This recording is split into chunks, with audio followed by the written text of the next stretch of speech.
Good morning to you. Good morning, good morning. Won't you share with a friend or two? Good morning to you. You. Good morning, good morning to you. You. Good morning to you. You. Good good day to you and many more. Good morning, and welcome to Daring Dialogues. I'm your host today, Shantae Charles. I want to thank you for your time and your attention. I do not take it for granted when anyone stops by to hear, to listen, to share in our conversation that we are having. And good morning, Shantae. Good morning. It's always great to see other Shantaes on the live. In case you didn't know, Shantaes are pretty awesome people. Our name means peace, calm, and tranquility. And that's usually what we bring to the scene. It also means singer in some languages, and it's also a Hindu, I believe, goddess. There's a whole village that pays homage to Shantae. One day I might visit there. All right. So let's get started. Let's start out with Meditations for Black Women. You don't have to be a Black woman to enjoy this meditation, but it is specifically written for Black women.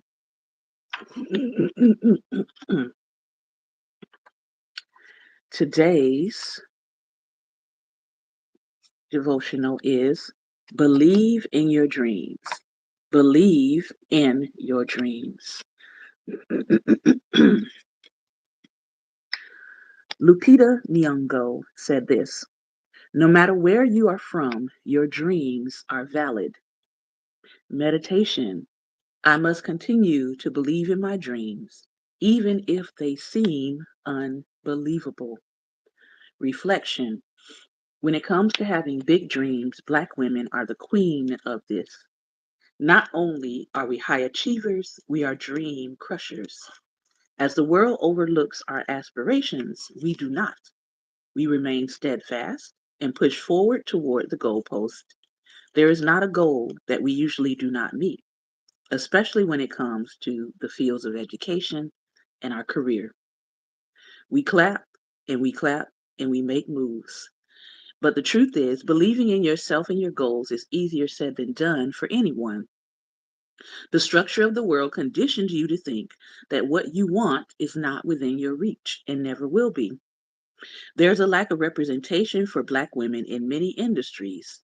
Often, Black women have to be the one to pave the way for the next sister. The first, and sometimes we're bystanders to others having lived experiences that we can only imagine, like getting a job with no related experience. However, the reason to continue believing in your dreams is that it helps you foster a better relationship with your inner being. You see, when you have something to be hopeful for, you act differently, like creating tiny goals to get you closer to your wildest dreams. You become more motivated in the process, relinquishing any self doubt about your skills and capability. Self determination becomes your first name. But sometimes, as you're pursuing your dreams, it can feel like you are going nowhere.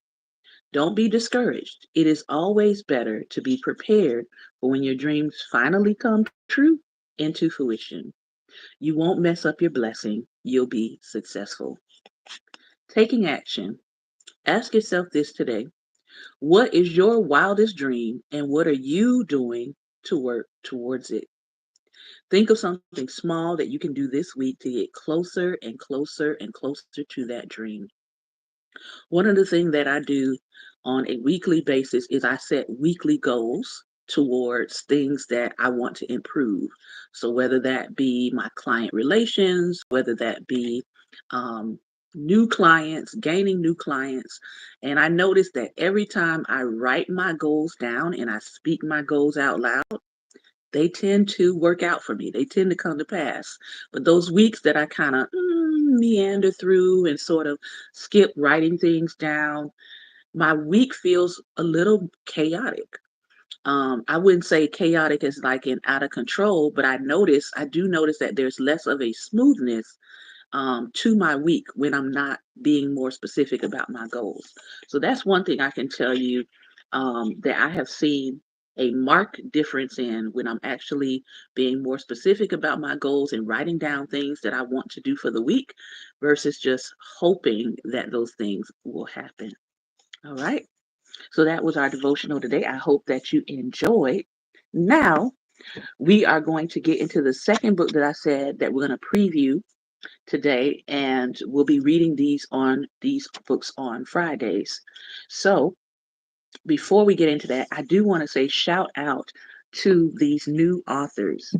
Um, I want to say her name is Daisha. I hope I'm not mispronouncing it. It could be Dasha Kennedy for this book we're getting ready to preview, Moving Beyond Broke: The Power of Perseverance in Personal Finance, her very first book, and Live Nourished, which we started on last Friday. Make Peace with Food, Banish Body Shame, and Reclaim Your Joy by an actual nutritionist, Shanna Spence. All right. And I want to give a shout out to them because I was thinking this morning about that feeling of accomplishing something like writing your first book. I have written several books. I've written a novel series and I've written two, all of them can be available by ebook, but I've written two books that are specifically ebooks. And somebody said they didn't know that about me. So I'm just going to show you two of the books that I've written. So when I say I write novels. Okay. This comes from a larger series. There are three books in the series right now, and my fans who have read them are getting on me about the fourth book. So pray my strength in the Lord. But this is book three. Okay. They're not 20 pages. They're not 120 pages. These books are over 400 pages long. So if you enjoy faith inspired romance, because that's what they are, there's no raunch, there's no pornographic scenes. I can't say there's no sexual scenes, but there's no graphic anything in these books. So if you enjoy fiction reading, pretty clean reading, faith inspired reading, you can check out my novels.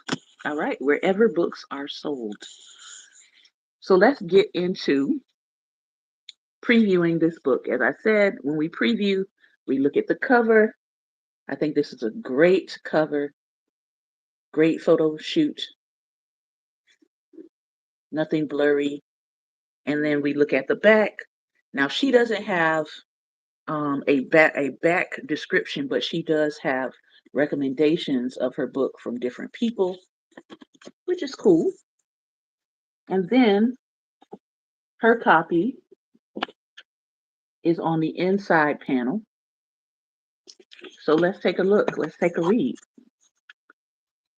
Miss Kennedy didn't grow up with money talks around the dinner table.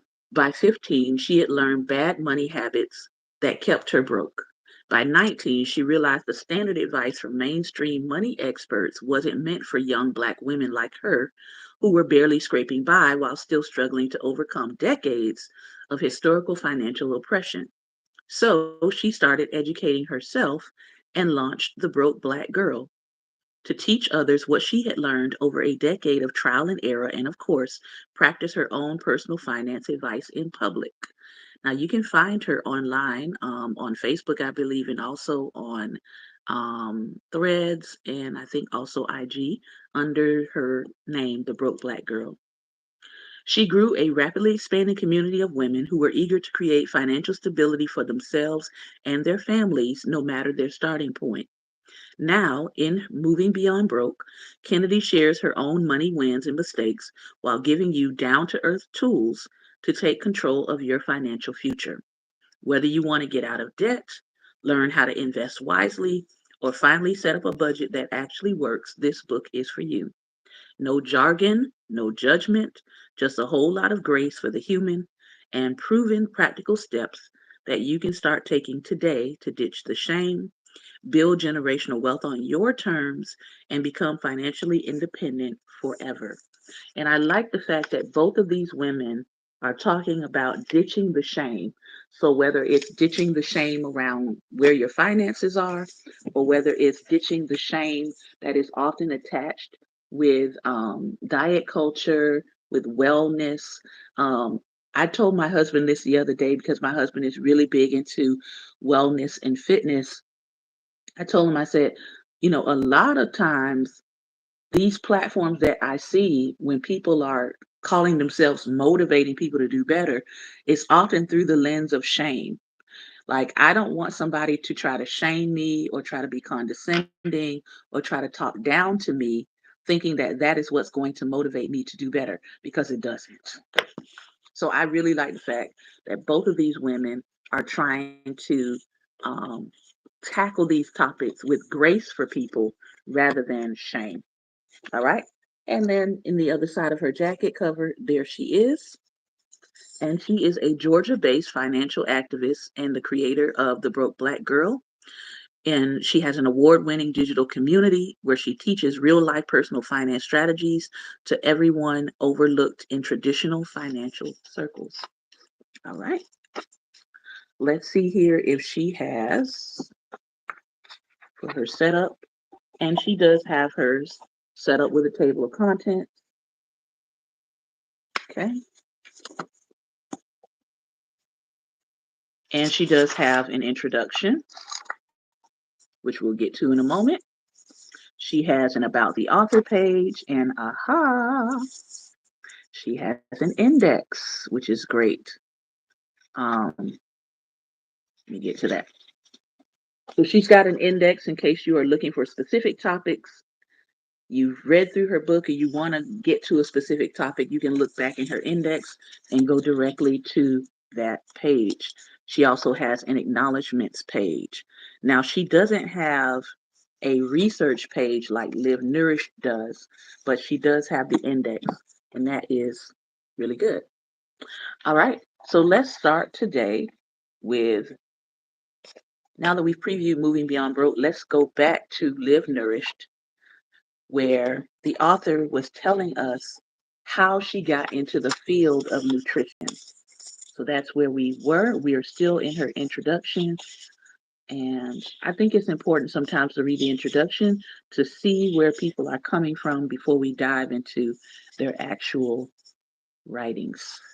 Okay, here we go. My parents were the first people I talked to about my career move, and they were thrilled.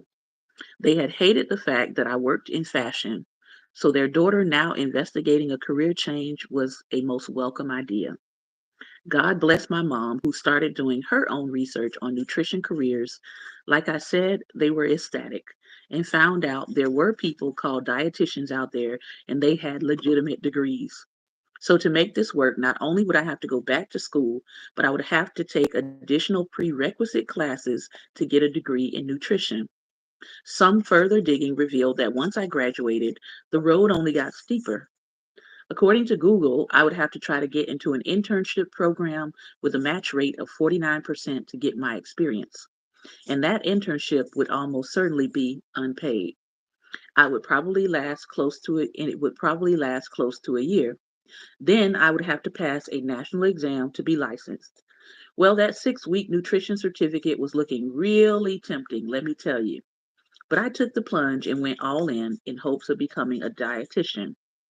While taking my initial courses and learning the basics of how science and nutrition are intertwined, I also started learning about different communities and the differences in how socioeconomic factors can affect health. For instance, I grew up in East Flatbush, Brooklyn, pre gentrification. Growing up in this neighborhood, I could clearly see the differences in food access and income based on neighborhood lines. East Flatbush is a residential neighborhood and one that is predominantly Black, African American, and Caribbean. So much so that in 2017, the neighborhood was officially dubbed the Little Caribbean. With these demographics, there are unsurprisingly adverse health outcomes in poverty. Living in neighborhoods with higher rates of poverty limits options and makes it difficult to access quality health care and resources that are health promoting. East Flatbush unemployment rate is 9%, with a 19% poverty rate as of this writing. Access to affordable housing and employment opportunities with fair wages and benefits are also closely associated with good health. More statistics show that 54% of East Flatbush residents are rent burdened, which means they pay more than 30% of their income for housing and may have difficulty affording food, clothing, transportation, and health care. For every one supermarket, there are 21 bodegas in our neighborhood.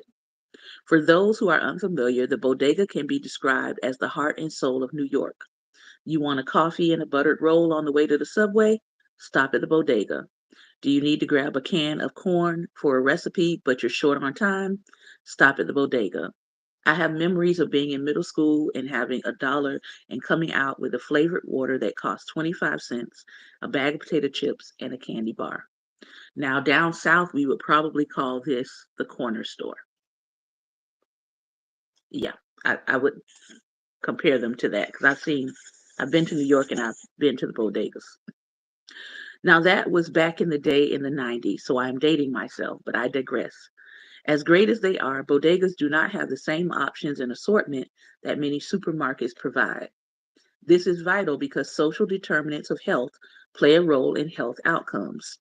Currently, 15% of East Flatbush adults have been diagnosed with diabetes, and 36% of the adults have hypertension. Stress and trauma from environmental factors play a role in conditions such as diabetes and hypertension. These numbers can also do the talking when it comes to the disparity of access to equitable care and needs. I've seen it with my own eyes.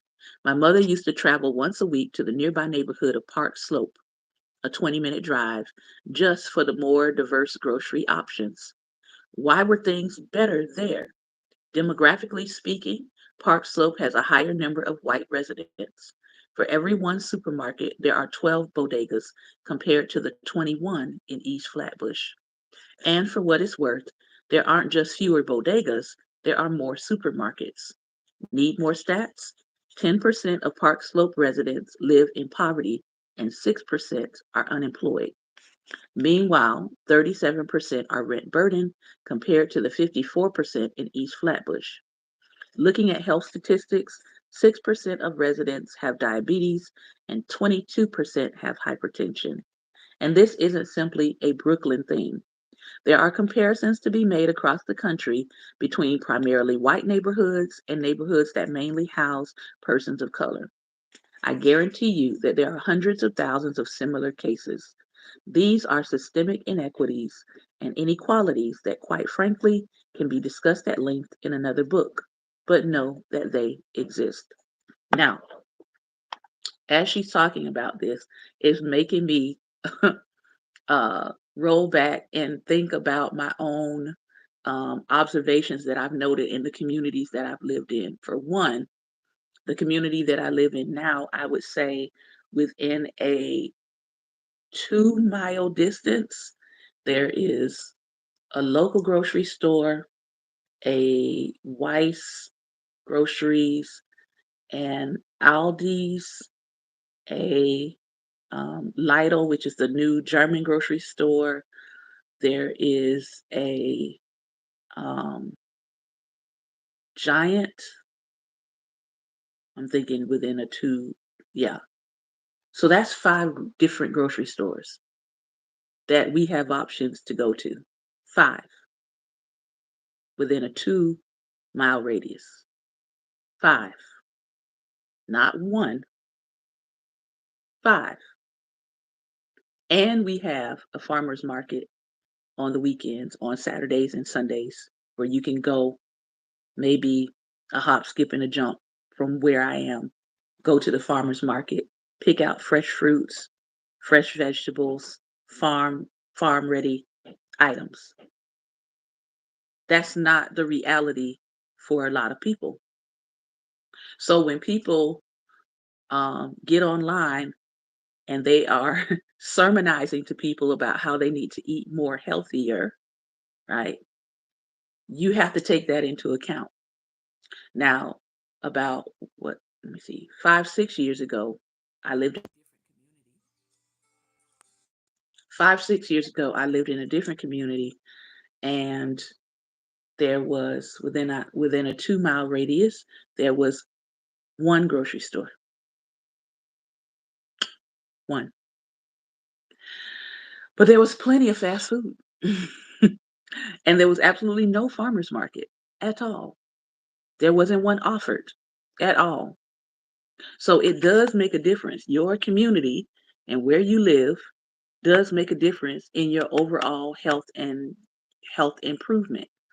And if you don't have a car, right, that can limit your ability to move around and change the selection in front of you. People say, well, just get on the bus.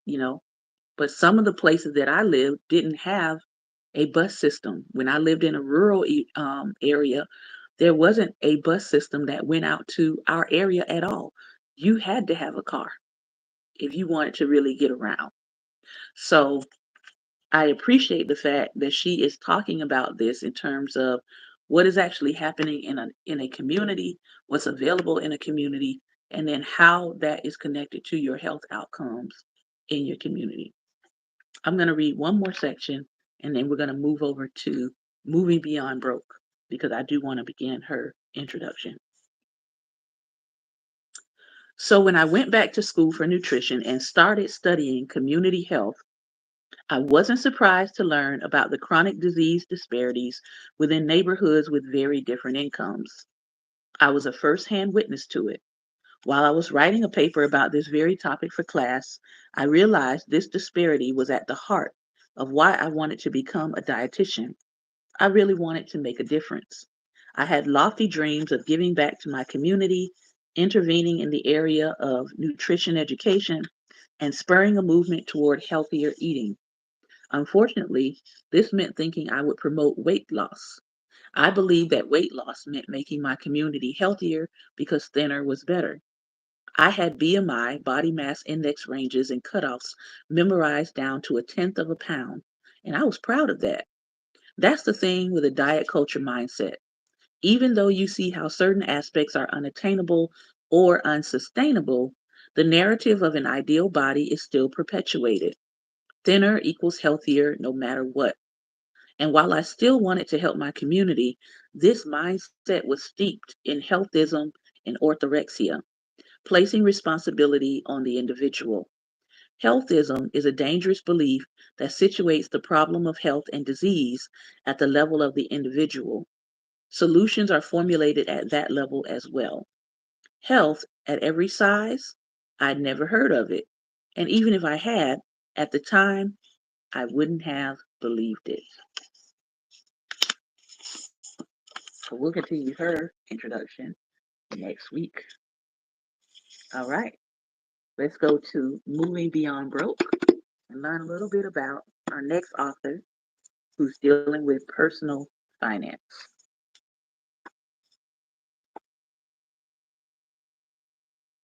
Introduction, reality check. I still remember the sound of the calculator echoing in my empty apartment, clicking and clacking. The sound of the buttons filled the silence in the room, and each one was a reminder of the financial hole I had dug myself into. I sat there punching numbers, trying to make sense of a budget that never seemed to balance, credit card debt that never seemed to decrease, and bill collectors who never seemed to stop calling. I just had to accept it for what it was. I was broke. Chances are, if you've picked up this book, maybe you found yourself in a similar spot. Or you may be familiar with my story, or maybe the name that caught your attention. But the truth is, I didn't always know how to move beyond being broke, and society wasn't helping. There's an unfair stigma that surrounds the idea of being broke. It's often associated with the reputation of irresponsibility, laziness, or lack of ambition. These misconceptions cast a heavy cloud of shame, silence, and self doubt on those facing financial hardships and treat being broke as a permanent destination instead of a starting point or a brief stop on someone's journey. To be clear, almost no one chooses to be broke. While it's true that our personal finance decisions play a major role in our financial status, the underlying factors around money reveal a different story that extends beyond personal choice. It's a journey I'm all too familiar with, and that is why I wrote this book. Moving Beyond Broke is not just another financial guide, it's a testament to resilience and strength required to transform your personal and financial life. Financial insecurity isn't just a matter of numbers not adding up on the back of an envelope or in an Excel spreadsheet. It's an issue that affects all aspects of our lives: where we live, where we work, what we eat, whom we date, all the way down to the size of the family we want to create. It influences our mental health, our professional and personal relationships, and our overall well being. If you've ever tried to have a good time while worrying about your bills, debt, or any expected or unexpected expense, you know firsthand how financial stress can overshadow even your happiest moments. Yet, despite this experience being so common among us, conversations about personal finance often leave out the most important element: the human experience. I get it. I grew up in a family who did not discuss money. Raised by teenage parents who were not of age to work traditional 9 to 5 jobs or even be legally employable, I became aware of the weight of financial challenge at a very young age. By the time I reached my teenage years, I had already developed several unhealthy financial perspectives that would follow me into adulthood. I viewed money as a source of stress and uncertainty rather than a tool for empowerment and security. I avoided discussing anything money related because I had never witnessed open and constructive conversations about finance in my family. It wasn't until I was 19, while working at a Fortune 500 financial institution, that I realized just how clueless I was about money. The way my coworkers talked about money felt like they were speaking a whole different language. I mean, they exuded money, from the clothes they wore to the cars they drove and their overall demeanor. As someone coming out of high school right into corporate America, these markers of success seemed like the ultimate goal to me. For the first time in my life, I was hearing people use phrases like 401k, investment portfolio, retirement, emergency savings account. It was clear that they had reached a level of financial literacy that I had not grasped. These conversations were being led by people twice my age, triple my net worth, individuals who did not look like me, and spoke about money in ways that felt disconnected from my reality. I knew that there had to be a simpler way for everyday people like me, wanting to move beyond broke, to understand and improve our financial situation while also validating my experience as a Black woman. Have you ever felt that way? Listening to other people talk about money like it's second nature, while you are left sitting there like an outsider? That feeling of shame and guilt weighing on your chest for not being able to add something to the conversation? Then it's not just the terminology that might be confusing. It's the overwhelming feeling that you don't belong in the conversation at all. Why do we feel this way? Why does it seem like we are supposed to hide the fact that we're struggling financially, even though it may be a reality for so many of us?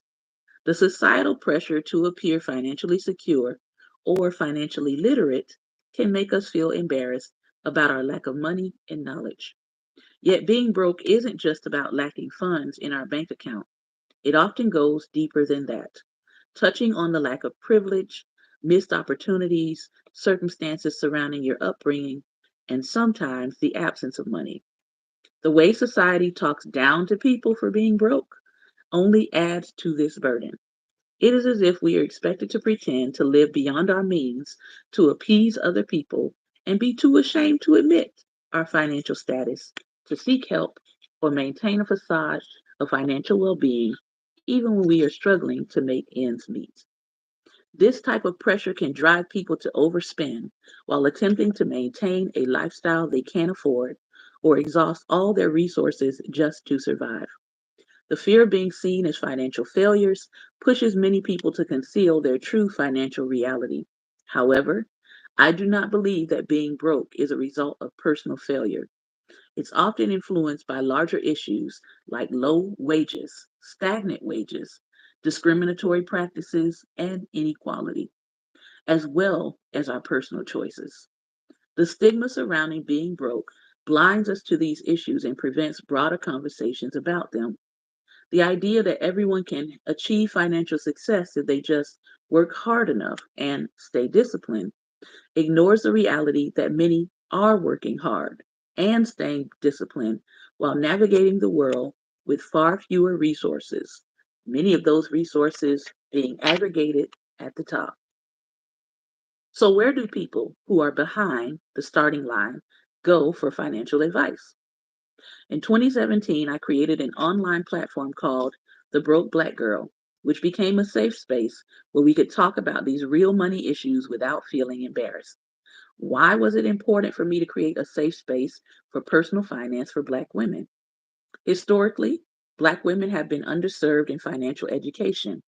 I wanted to create a space that provided tailored financial guidance, support, and empowerment. I wanted to create a community where Black women could share their experiences, learn from one another, and build confidence in their financial decisions. Financial literacy is non negotiable and critical to our survival. I wanted to eliminate the feeling of isolation or inadequacy that comes from being financially uninformed, similar to what I felt around my coworkers many years ago. I wanted to make sure that no Black woman felt excluded or left behind due to a lack of financial knowledge. So, what happens when finance is filled with a bunch of confusing terms or phrases and patriarchal nonsense, to be honest? It's going to be intimidating. And someone who has never been exposed to that type of terminology is going to want to give up before getting started.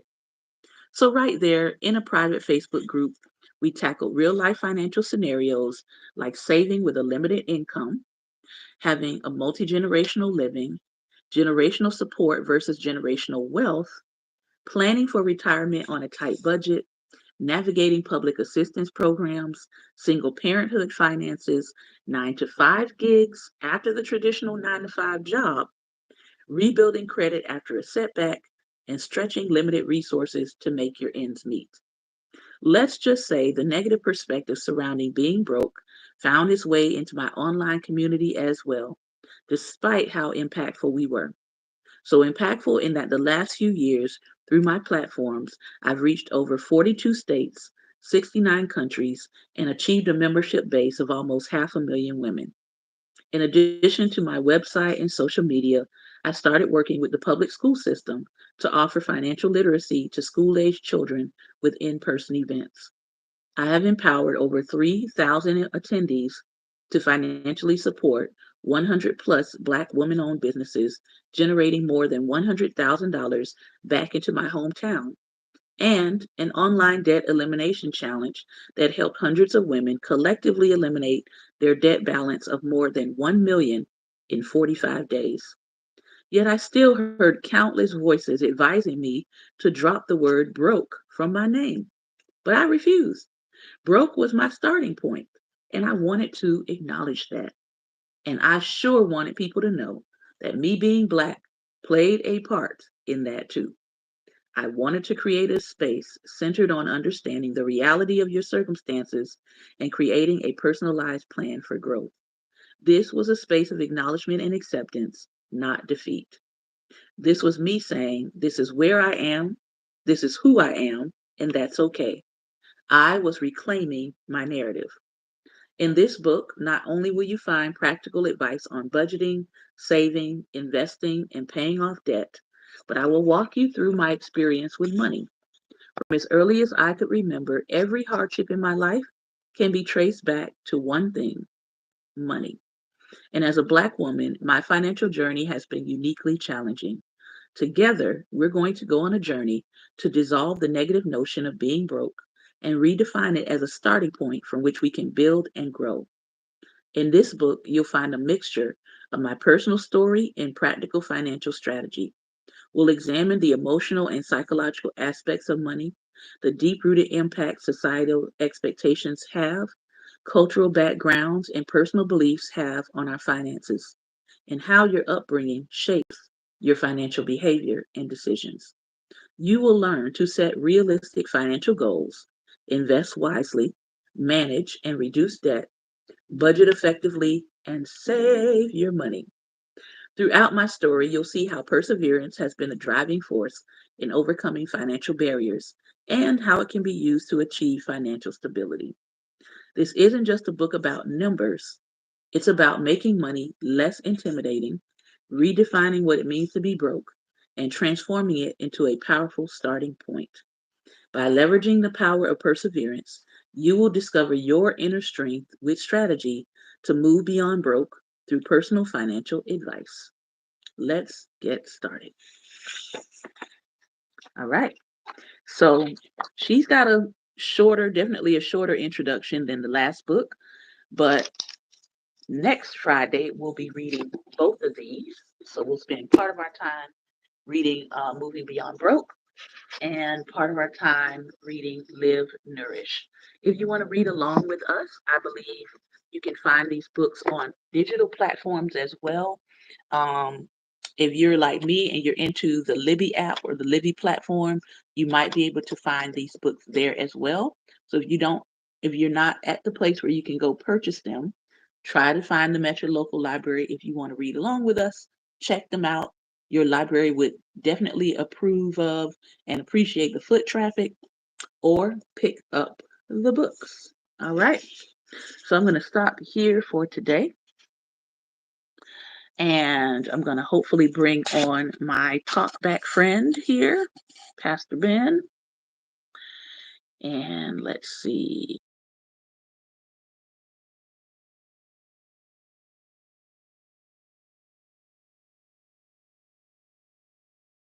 that link to you, and hopefully you'll be able to come in.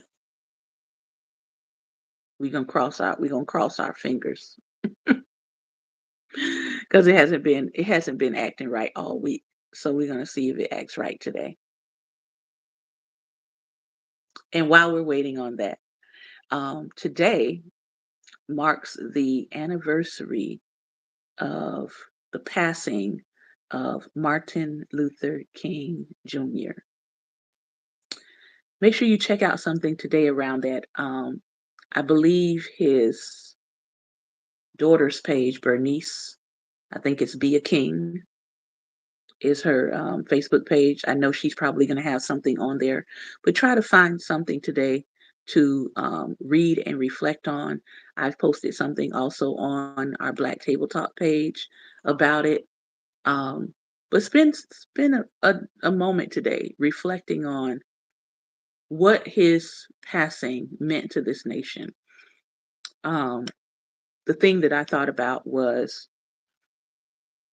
this is this memorial or this memory comes right after what happened with the filibuster, and one of the things that he said is it's time to redeem the dream. And I think about King's passing, his assassination. It's bringing you back to the screen. Okay, we'll try again. Give me 1 second. And I think about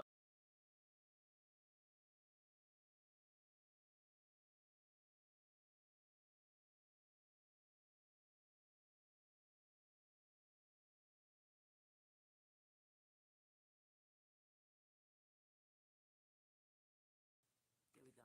It was meant to stop people from dreaming. It was meant to put a pause, right, in people's ideas about what could be possible for this nation, what could be possible for this country. And we know that anytime hope starts to rise or hope starts to build, it's something, a pattern about this nation that anytime someone is trying to build up the hope of the people, that things could change, that things could be better. Um, there we go. That things could change, that things could be better. It seems as if our government throws a wrench in those plans of hope and dream. And I want us to be conscious and mindful of that as we think about the passing of MLK today, that we have a responsibility in our own lives to keep the dream going. Whatever that dream is, that you see before you, that personifies what freedom is, what justice is, what love is, what truth is. Don't let your dream die today.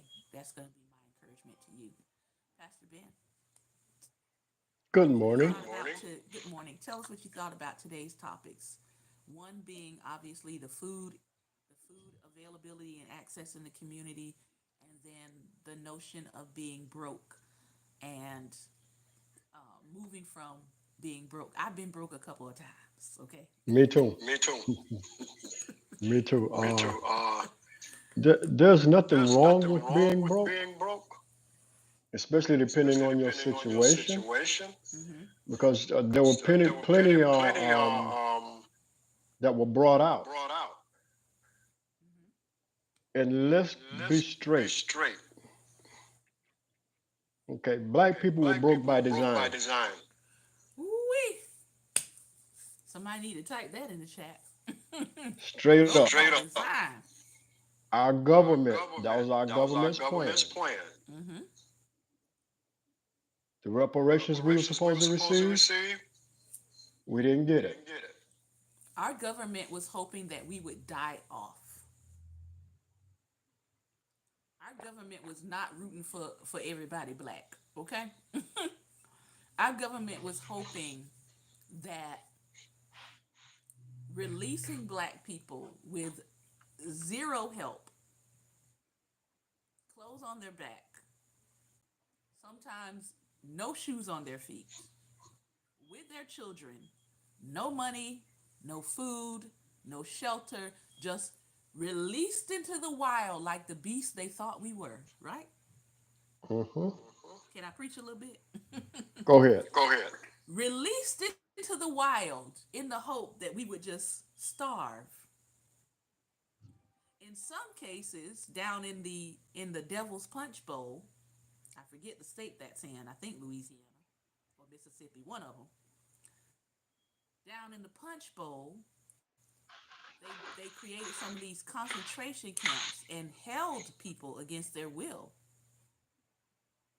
and we never heard from those people again.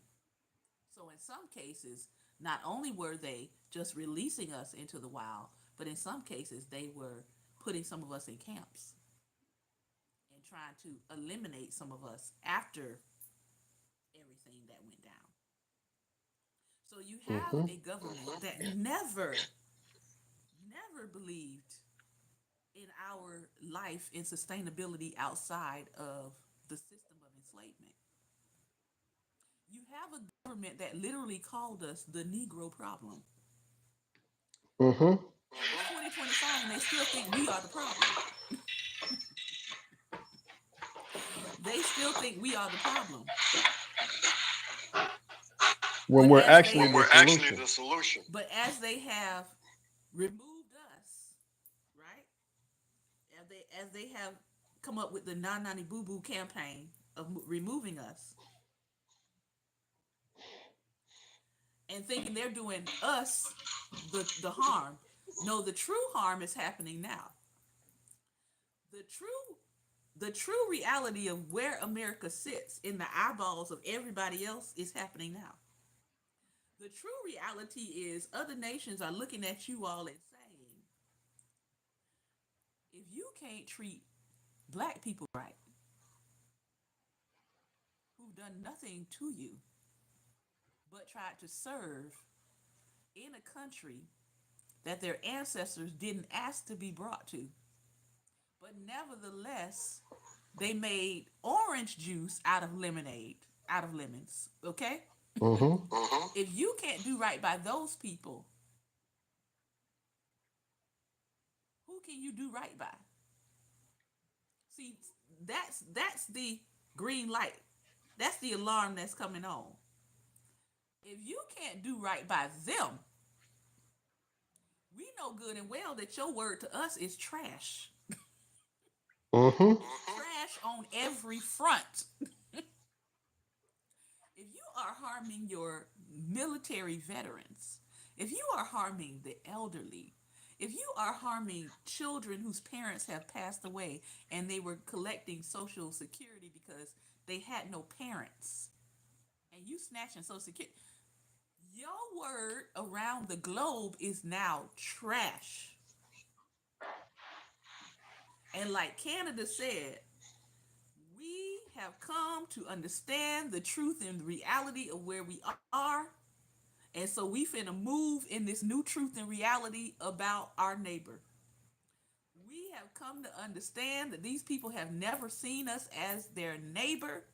So we got to move differently as a nation. And we know it's going to be hard, but we finna move different. I said, boy, Canada is not playing. And Canada is Listen. like, and Canada is like, and we won't be back. We just want you to understand that. We don't care if we Hmm. next door. We don't care if we Hmm. next door. Your And leadership is trash. and that south border. Woo! I'm loving And it I and I because want because and I want this to be very clear. These I told and we've had this conversation before all this went down. These hmm countries are not coming for black people. mm-mm. They see they see very clearly who is the problem. So when they come, just understand they gonna be like black people. Y'all done did enough. Step aside. Step aside. We got this. Y'all have done enough. Y'all have tried and tried. Y'all have marched and sang and did spiritual hymns. Y'all have prayed for these wicked people. Y'all have declared we shall overcome. We got it now. We got it. We got it. We got it. We see the dumpster fire that y'all have been putting out for 400 plus years. We clearly see where the trash is, where the dumpster is, and who's been setting it on fire. Hmm. They can see clearly now, okay? They can see clearly Hmm. now. And I'm like, thank you. Thank you for making the case to separate us from you because it's going to be very clear who they need to target. Yeah. And Y'all and say what y'all and want to Mex say. I'm just saying. and, and Mexico has made a deal with China. Mm-hmm. China is going to build a canal right through Mexico Mm, to eliminate going through the Panama Canal. man, Don't even have to deal with Gulf of America. listen. China been around here fortifying and industrializing other countries. Oh, America, you don't want to industrialize these countries? You want to keep them under your grasp. You don't want to Hmm. supply electricity. You don't want to build no bridges.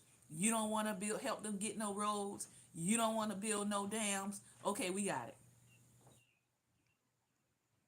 And this is true of Africa too, by the way. Hmm. So the places where you want to keep trying to leave at a disadvantage so that you can be in control and control their politics in the background and all those other good things. China has said, um, we got this. This how y'all want to be? This how y'all want to play? This game y'all want to play? Okay, okay. So then And these countries start switching their funds over and trading for the yen in other currencies that ain't the dollar. Just look at your leadership. When the dollar value continues to start going down, because it's about to, just look at your leadership and look at the listen, people and look at the people who had an opportunity to get this man out of leadership. uh, Russia and China are training a lot of the African nations' militaries. Mm-hmm. Mm-hmm. Mm-hmm. Russia is trading with South Africa and other Africa uh, uh, uh, uh, countries, They and starting they with the got a young great deal. boys. They starting with the young boys, just like Israel starts with their children young with the training. They doing the same thing. Hmm. Yeah. So the next conflict ain't gonna be with no spears and shields.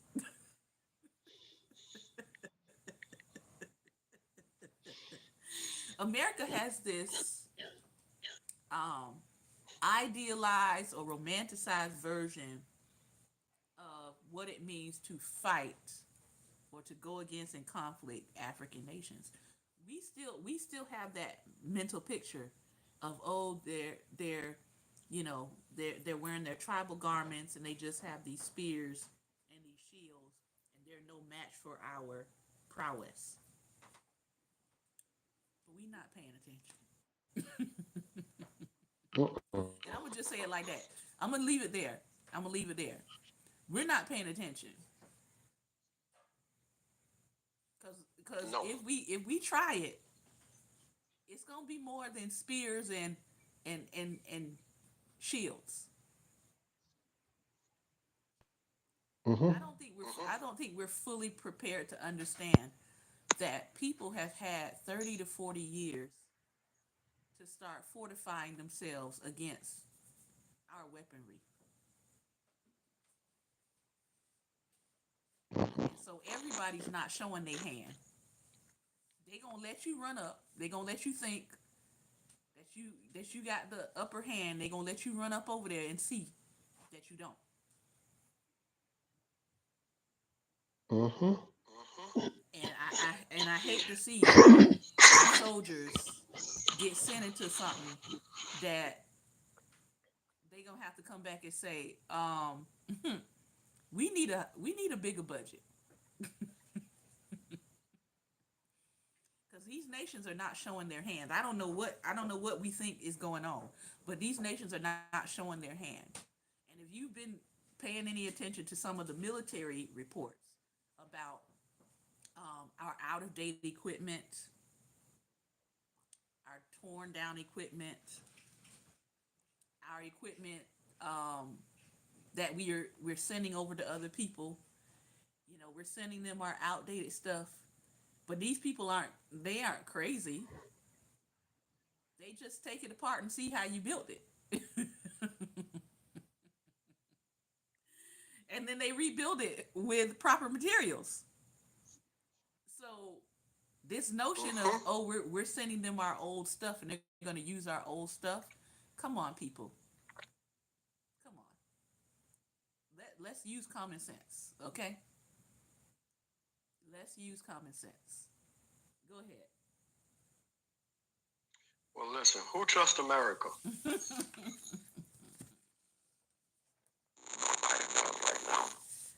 Whew. We need to remind ourselves. We are very untrustworthy. And something's going on Yeah, with the sound. right. Go ahead. Um, Now it's fine. okay, but they don't trust us, and we've shown it, especially with this administration. And then the way they treated Zelensky, that a lot of people eyes open up. Then a lot of nations at that point, they say, "Oh, we cutting them off. We can't fuel our submarines anymore in European nations because of that."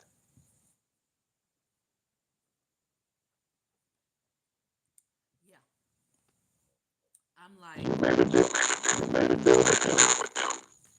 That if they gave up their nuclear weapons, that you will protect them.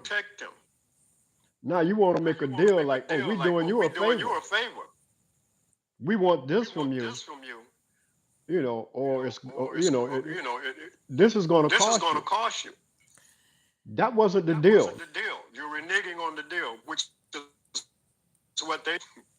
The consensus is your word is trash. That's where we at. That's the world consensus.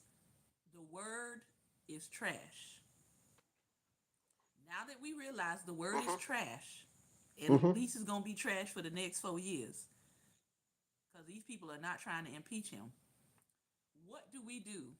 How do we refocus? How do we restructure ourselves? What new alliances and partnerships do we need to make? Because the word is trash. As I said before, America has revealed where the dumpster is and who is started the dumpster fire. It ain't everybody, but Hmm. for the ones who it is, they paying attention. They paying attention, and so that's where we are in this country. Um, Going back to the books, um, I think it's important to note that both of these books almost they're gonna kind of almost work in sync with each other because one is dealing with how to come out of being broke in the poverty, while the other one is dealing with um, being impoverished in your nourishment and the factors leading to that. So I think these two books are actually going to be a pretty good pairing to kind of knock out two things at one time around the issue of poverty. And we know that these books are timely because of where we are in this nation with the impoverished circumstances being created because it didn't have to be this Hmm. way. We didn't have to have people paying $10 to $15 for a dozen of eggs. Now it's not that high where I am, but it ain't 4.99, 5.99, but it's still high. We didn't have to. It didn't have to be this way, but now that it is, I think these two books are going to be helpful in helping people eat nourishing but on a budget. And now that my government has led many people into being broke, okay, how do you come out of that? How do you balance your budget? How do you continue to try to save money in an environment where they're making it increasingly hard to do so? I think both of these books are going to be helpful with that. Final thoughts.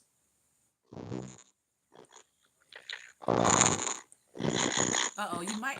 I'm not sure. You might have to back away from your camera a little bit because it's doing something with your sound. Okay. We we have to we have to There you go. well we need to we you and I will we got it. we we know how to pinch a penny. You know we know how to do that. But a lot of these people now that have had it great all their lives,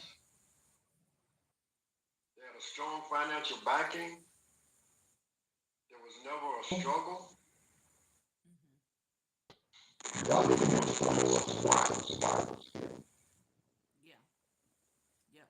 And I because think that these two books are going to be helpful in that, in helping people figure out where is it you can cut back, where is it that you can save, um, practical. And that's one thing that's why I bought her book because I had been following her for a year on her page, The Broke Black Girl. And I saw the breakdowns and things that she was doing. And I started doing some of them. I had already had my own savings plans going, but I started doing some additional things and saw that that was helping me to really pick up. So I know that what she's saying is very practical, and I think that's what people need right now.